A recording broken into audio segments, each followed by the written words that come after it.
I've just got to get this out here. I've been burning to say this for a while. Yeah, I think Paul Scholes recently said that we shouldn't be expecting Man United to win anything for 2 years. They're not going to be the championship challenging for 2 years. That's what he said. To me, that's too generous.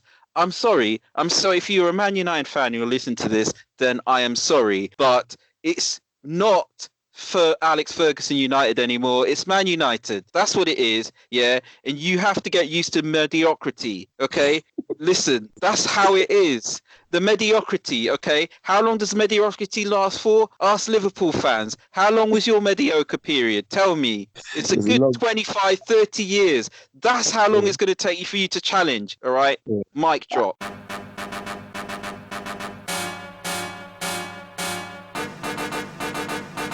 You're all about to witness a monumental throwdown.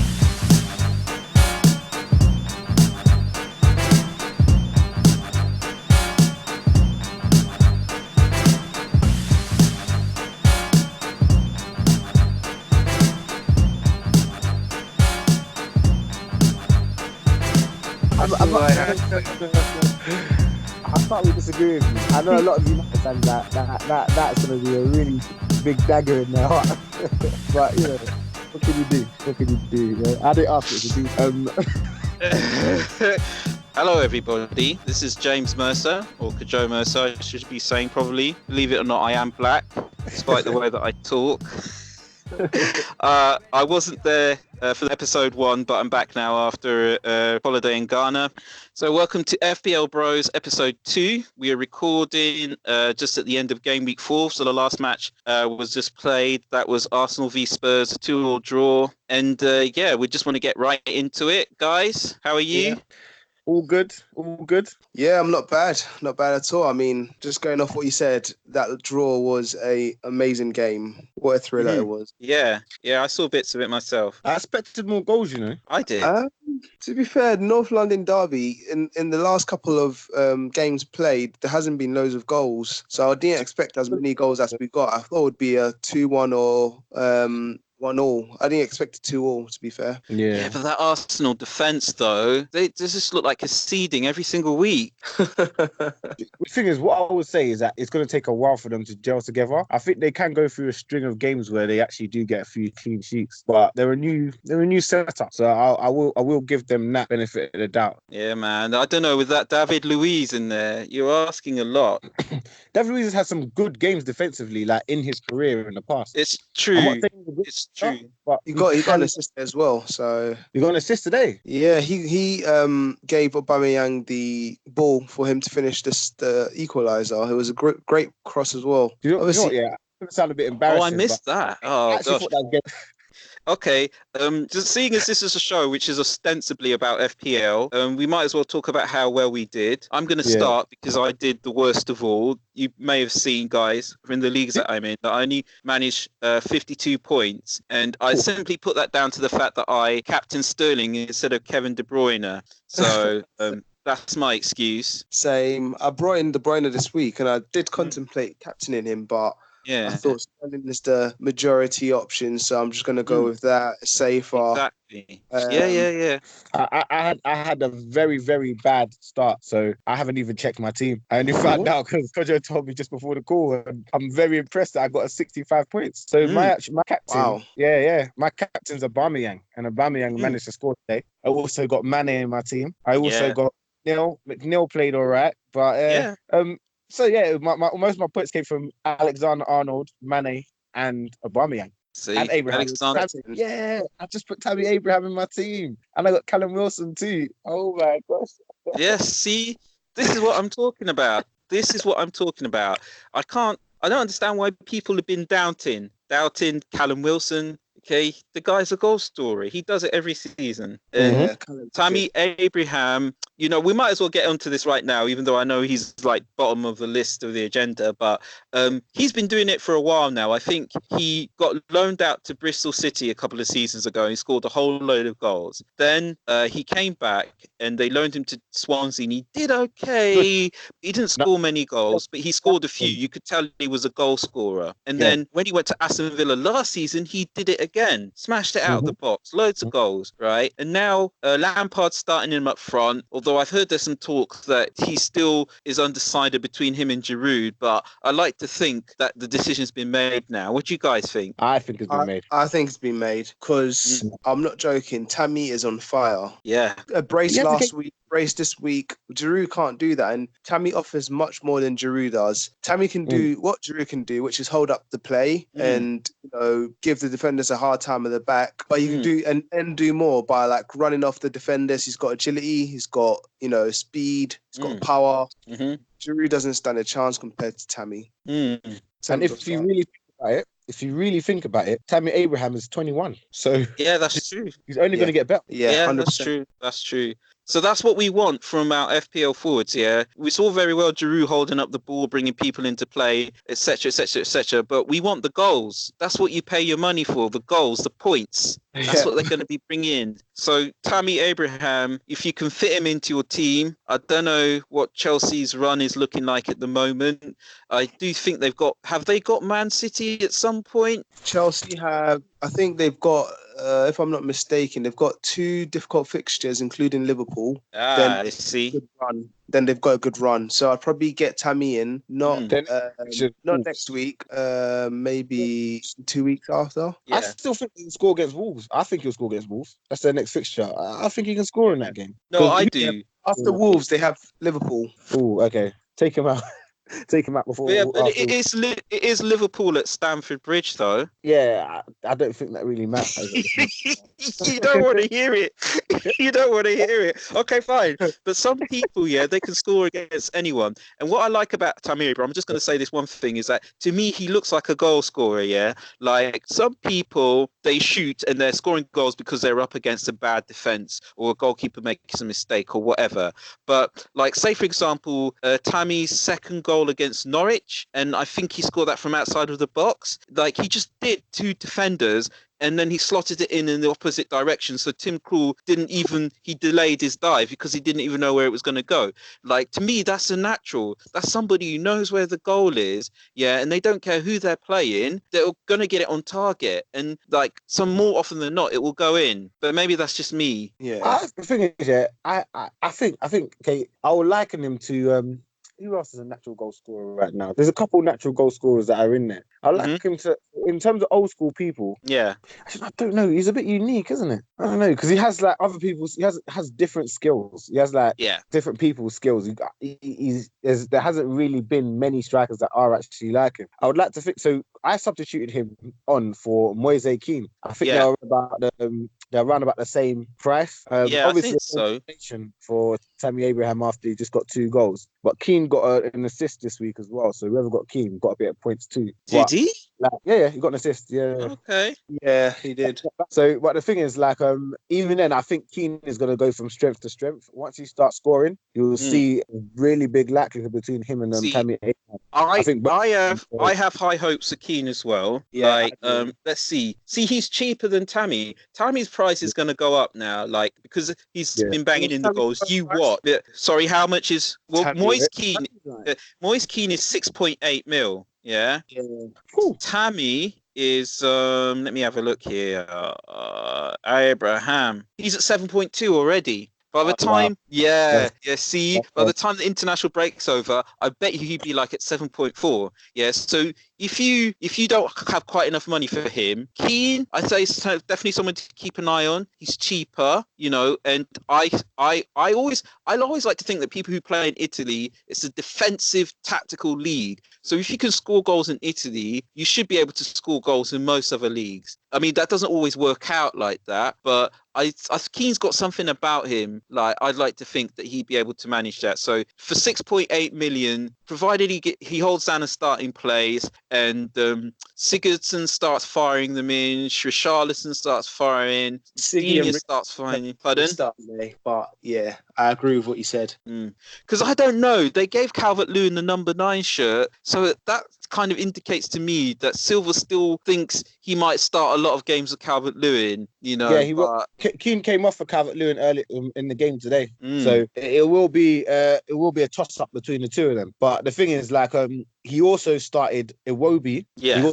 He also played Richarlison, who scored 2. Yeah. And he played Sigurdsson too. So that means you've got a 4-2-3-1. Yeah. Then you have Keane at the top of that. And if you ask me personally, I think that's an extremely dangerous team. The amount of money Everton has spent, they should be performing a lot better than they are right now. They should. They have not scored anywhere near enough goals. They need to start banging them in. So that's why you've got to wait a little bit. You've got to wait for them to, because this week I think is the first time they scored more than one goal. So hopefully this is when they start banging them in, and then hopefully Keane gets a starting place, and then we can look at him. You're all about to witness a monumental throwdown. But anyway, on to the next item, he said, sounding like he knows what he's doing and he's confident. Before we move on, I just want to talk about one other striker. Go on. Haller. Okay, sure. From West Ham. Yeah. That guy is, when we're talking about natural strikers, he's definitely one for the books. He's just a goal-scoring threat. He's movement, positioning in the box. Yeah. He's really impressive, to be fair. And I think to be careful of. I seriously thought about having him in my very first game week 1 team, because I saw that he did the business in Germany in the Bundesliga, and I just like the look at him. And they've got a lot of creative players at West Ham, like Lanzini, Felipe Anderson, Chicharito is a good person to have around, buzzing around at the front, you know. The only person they'll pick. I'll be honest with you, this Haller guy, I don't know who he is. I have no idea. Okay. He was at Eintracht Frankfurt, I think, and he managed like 17 or 18 goals or something, you know. And he looks big, strong, and quick. Sometimes, if you've got a record of goal scoring, you can transport that anywhere. But I do say that with caution, because we all remember Torres, don't we? Or we don't. Who remembers Torres? Torres, I'll tell you what, that's a bit different. I remember Liverpool to West Ham. See, that's what worries me about Tammy Abraham a little bit. Sometimes I think, is he going to be like the next Patrick Bamford? Do you remember that kid? Yeah. See? He's supposed to be a goal scorer as well, Patrick Bamford. Yeah, exactly. And then what happened? Patrick Bamford is so small. Like, he's not... He hasn't got the build to deal... Do you know what I mean? He hasn't got the build to deal with the Premier League. He hasn't got the build. Put Patrick Bamford up against Virgil van Dijk. Like, imagine that, Patrick Bamford standing next to Virgil van Dijk. Yeah, it's true. You just know, like, I mean, I'll trust something in there. I'll trust Gomez to handle him. Yeah, well, look, these days, if you're going to be a defender, you usually have to be quite big anyway. I don't know any small defenders. That's true. Oh no, there are some small defenders actually. I think Koscielny is quite small. Is he? There is not you will not find a centre back under 6 feet. Trust me, they're all at least 6 feet tall. Yeah, centre backs. Anyway, so Haller is also worth looking at. I mean, the trouble with West Ham is, like, sometimes they're good and sometimes they're just awful. So, you know, I don't know if I trust West Ham to score, because what you want is somebody to score in the easy games. You pick your guy, you say, right, he's up against, I don't know, who, like, at the moment, Newcastle are looking pretty bad, Watford are looking pretty bad, you know, Norwich concede a lot of goals. So you want to say, okay, my guy's got Norwich up next or Newcastle up next. He's going to score. I put him in my team. I'm feeling confident enough to captain him. And, like, with West Ham, they still worry me, you know. I think I've had my fingers burnt with them too much in the past. And the thing about West Ham, is that because of Pellegrini, they got a decent manager. They even have a system of football and that sort of stuff. They got Yarmolenko. They've got a lot of players. Yeah. When they come together, they can really do a number on your team when they come together. But there's a lot of times that they fall apart. And if they fall apart, they can lose them like 6-0 or what happened with them against United, or, you know. Yeah. Who they United, isn't it? They lost to, right? Let me have a look. In the first season, the start of the season. Okay. Let's see. The start of the season, they played City and they lost 5-0, but then that's City, really, you know. Yeah. They could do that to anybody. It's kind Yeah, of a free hit. You can't judge anything by losing to City. I completely different because I don't think you should be losing 5-0 to anybody if you want to be a serious team. There's no way they'll let Liverpool beat them 5-0. There's no way they'll let Liverpool beat 5-0. And Liverpool are Oh gosh. they're really that better than Liverpool. Maybe so. They're lying, Okay. you know, So I'm just going to throw the cat amongst the pigeons here. A lot Sure. of rah-rah talk about my boy Paul Pogba, World Cup winner. Yeah. World Cup winner Paul Pogba. Oh, he can't take penalties. Okay, fine. So they let Rashford take them, and what happens? Bang, off the post. Did they draw that game, or they ended up losing, didn't I'll tell they? you the difference between Rashford's penalty and Pogba's penalty. Right. Rashford's penalty was a good penalty, but it hit the post. Mm-hmm. Pogba's penalty was saved. Yeah. Okay. That's true. I'll say one thing I'll say about Pogba. But don't get me wrong, it doesn't mean Pogba can't take penalties. I would never say that.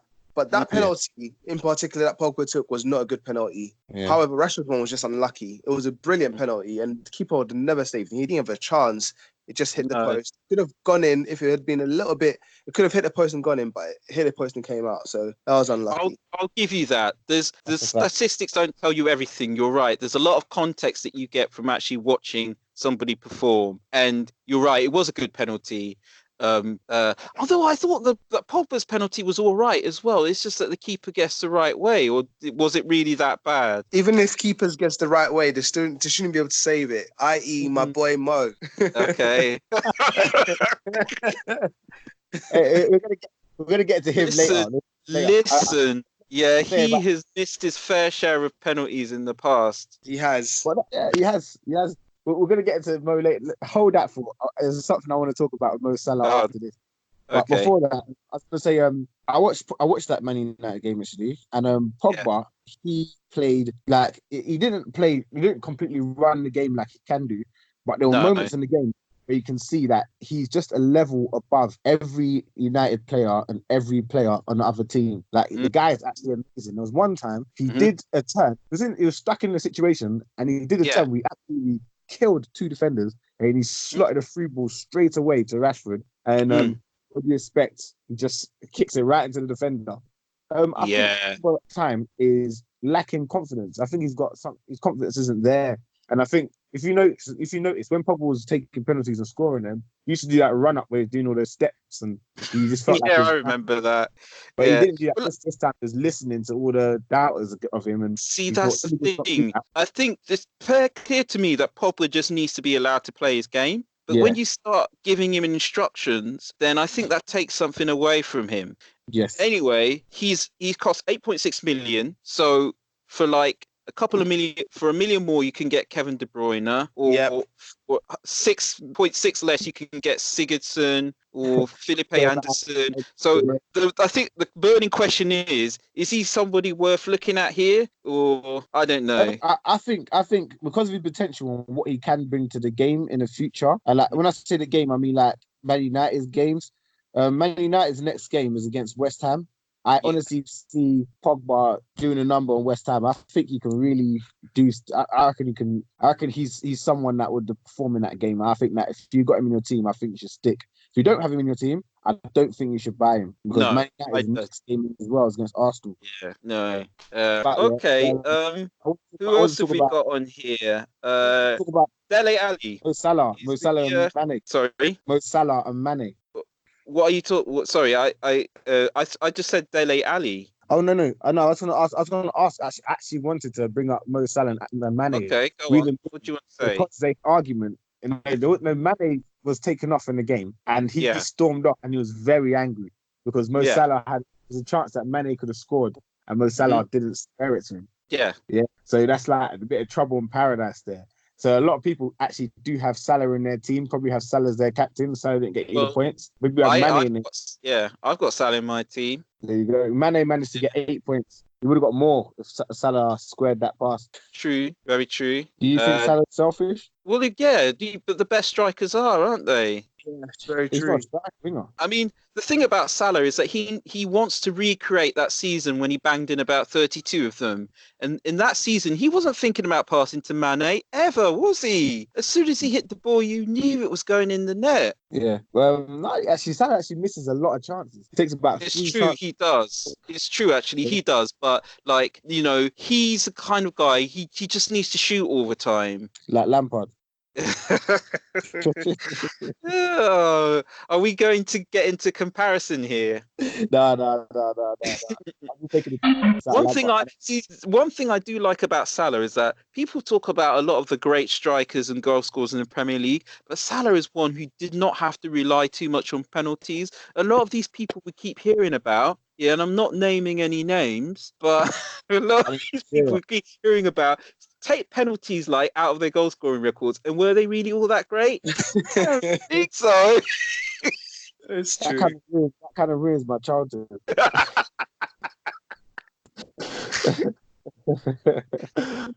You can even add Les Ferdinand into that, maybe. You're all about to witness a monumental throwdown. Wait, how are we doing here? Yeah, we've got about How long have we been talking for? probably about 20 minutes, 25 minutes. Probably got about. Okay then. Quickly, does anybody have anything to say on Dele Alli? Is he one to get? Is he going to improve Spurs? Because they've just been doing terribly for a team which is supposed to be like top 3, top 4. I think Dele Alli is not going to add anything to Spurs. I'm being honest. I think agree. Fair enough. I think if you spend your money on Dele Alli, you are wasting it. He's not motivated. He's just not in the space of mind to do anything. I wouldn't even say he's not motivated. I just think Spurs have too many options at the moment for you to be risking money on Dele Alli. He probably won't get a full game. They've He won't got get a full game. players who offer more upfront than he does. And I think Yeah. Dele Alli soon you're going to notice he's going to start dropping back further. Yeah, I agree. So I would probably would. When was the last time he improved? He hasn't improved in like 2-3 seasons. Yeah, it's not looking. I mean, I think Son has kind of taken over for him. Really, a couple of seasons ago, 3 seasons ago, Dele Alli was just untouchable. But like now, you're right. I do kind of wonder what's he doing there. Is he? I mean, you get the assists come from Eriksen, the goals come from Kane and Son, and Moura has been chipping in lately as well. Actually, I was talking about this. Moura, they are. I feel like the way they're doing Moura is not nice. It's not nice. It's really not nice. Moura, they're not locking him down into that starting place. Is that what you mean? Or he's done. What more does he need to do? What more does he need to do? Honestly, they paid a lot of money for him, didn't they? Yeah. The game that he played today, the game today needed him. That would be the difference today. Yeah. He could have got that third goal or made that third goal happen. But like everyone else just seemed to be okay. Like it just seemed like they accepted the 2-2 and they wanted to run with it. It was quite disappointing. True. I mean, the thing is, right? They just need to lock down that midfield. They don't know what they're doing, do they? Yeah. They had like. What's the new guy they bought? What's his name? Ndombele. Yeah, Ndombele. So Ndombele, yeah, he's injured. So that's why they didn't play him. But they need him. They need backup for him. Before they had Dembele, they had who else did they have? That Dembele and someone else. So they've always had a strong midfielder. They've let go of Wanyama. Oh yeah, Wanyama. Yeah, I can't understand that at all. I'm sorry, but like Wanyama, Dyer, there's just no competition. Wanyama every day of the week. I'm not having this Eric Dyer, but maybe that's just me. Where's Eric Dyer? Good question, actually. He must be injured. He must be. I haven't seen him in a bit. The thing is, he's better than Harry Winks. Harry Winks, I don't believe he's all right, but I don't believe in him that much. Do you know something? My dad really rates Harry Winks. I don't know why. Because like my dad's typical first generation, and he's not having any of these players normally. But I'm there, like I was giving him a lift to Croydon Station. He goes, who I really like? And I say, who's that, Dad? He goes, Harry Winks. And like I nearly crashed the car. Like I wasn't expecting him to say that at all. Why? Oh, he's a young player. He's got like this and that and the rest of it. I don't know. I'm not seeing it, maybe, but maybe my dad knows something that I don't know. But I'm not. I don't know. He reminds me of Mason. You can tell that he listens to the manager. He's a manager's. Do you know what I mean? Don't want to say manager's pet, but he's that kind of guy. Listen, Okay, fellas. Shall we talk about Mason Greenwood? yeah. I don't think he's Okay. ready much yet. Yeah, I don't think He's he's a ready. cheap. He's a cheap player. He does get minutes. Like if I remember correctly, he only costs 4.5 million. So what more do you want from somebody who costs 4.5 million?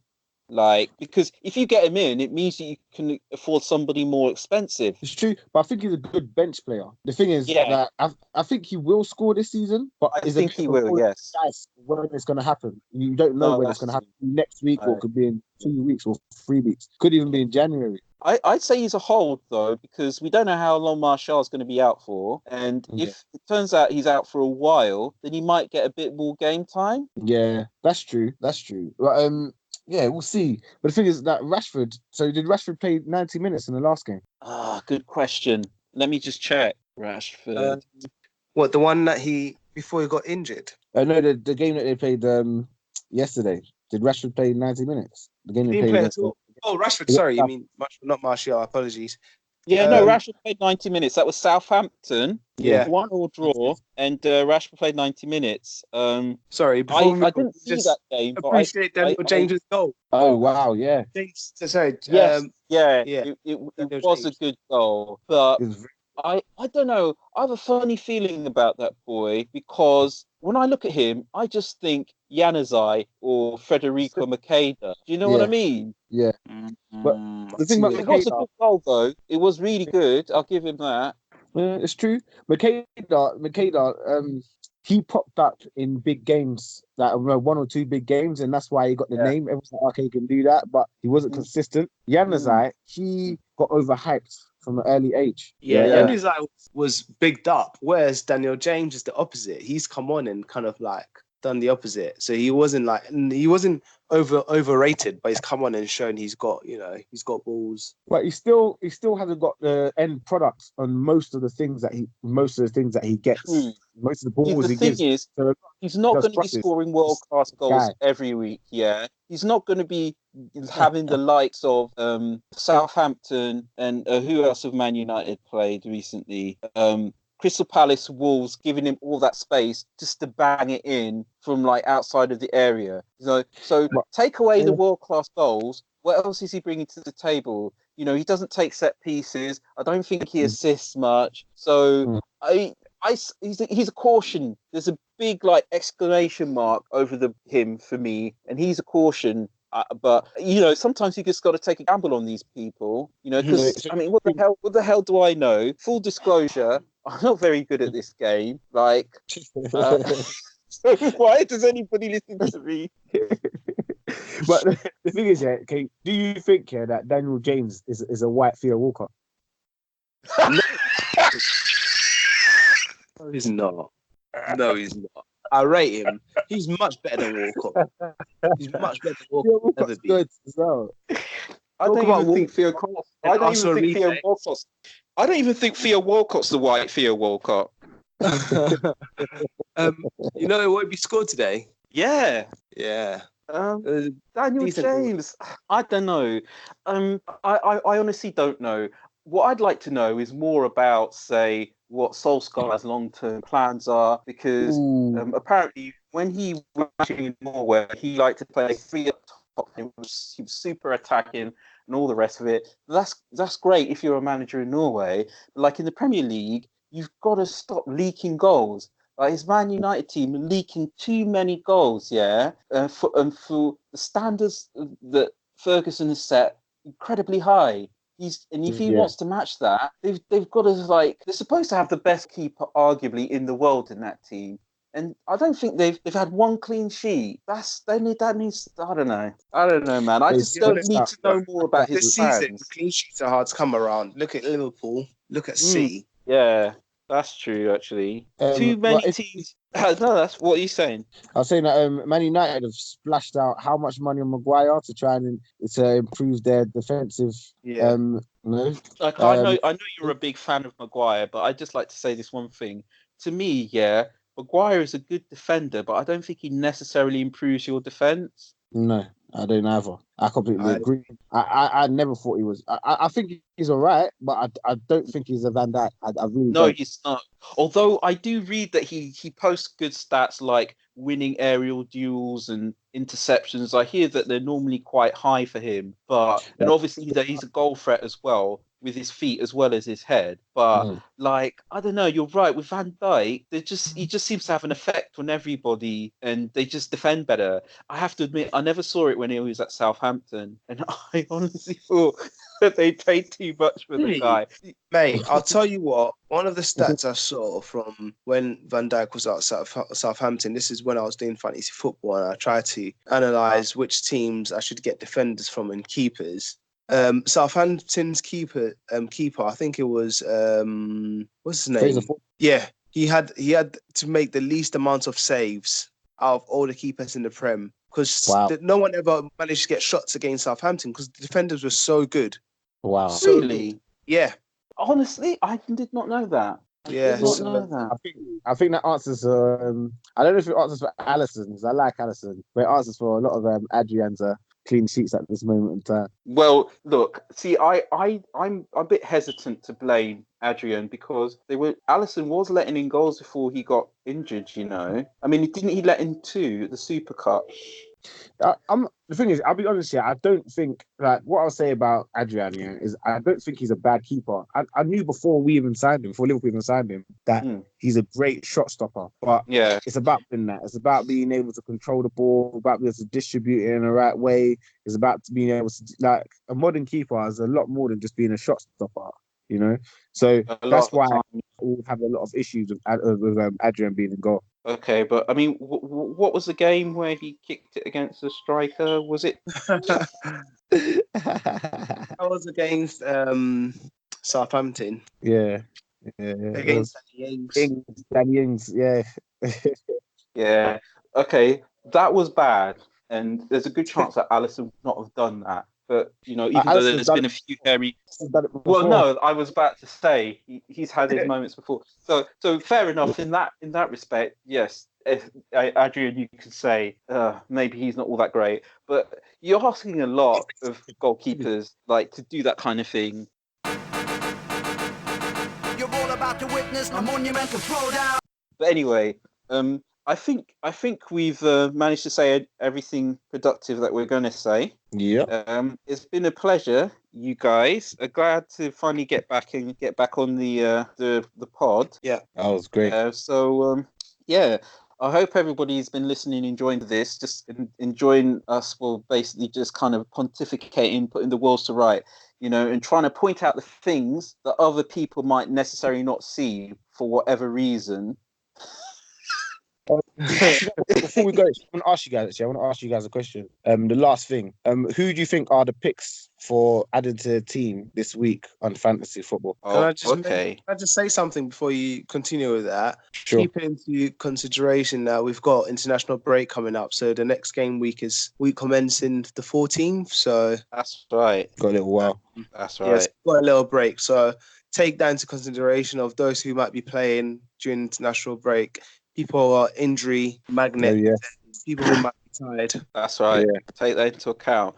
Okay, I'm just going to reel off 3 names off the top of my head. I think Leicester are starting to click now. Seriously. Yeah. I've always been a big fan of Tielemans, and so if you can get him in, if you can get and then also Aguero still doing the business after all these years. I So if you completely can, if you can afford him, definitely. And then actually, I've only got 2 names, so I'll let you guys. Yeah. Oh, Dave, do you want to go next or should I? I'll go next. Sure. So I'm quite like Kodra said, but I actually prefer Vardy. I know it's quite a bait name, but I think Leicester do have some good fixtures coming up, and obviously Vardy's the guy who's been scoring non-stop now. He's got his mojo back.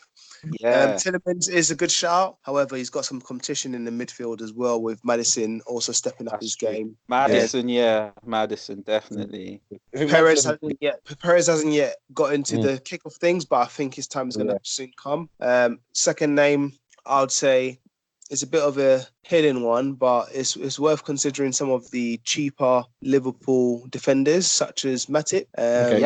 Yeah, I agree. Matip, definitely. Yeah, because most people will be looking at the more expensive premium ones, but don't forget, Matip is a very cheap defender and he offers a lot of value in terms of, attacking threat, in terms of corners, and does a lot of defending as well, so you can get a lot of clearances and bonus points. So that's a good shout. Yeah, he's terrific. Yeah. For what you're just gonna go two, or you're gonna do any more? Just gonna stick with just two then. I'll stick with 2 for now. Okay. What I've noticed, is United's next game is against Leicester. So that Leicester United game, I'll probably stick away from that. Liverpool Newcastle, I think that that's definitely a clean sheet for Matip and Van Dijk. I completely agree with that. But I would go right now with probably Geoffrey Sigurdsson. The reason why I say that it's a risk. It is a risk, but against Bournemouth, Everton are playing Bournemouth. Obviously, Bournemouth are decent, but I think he might give you an assist in that game. I think that you might be all right.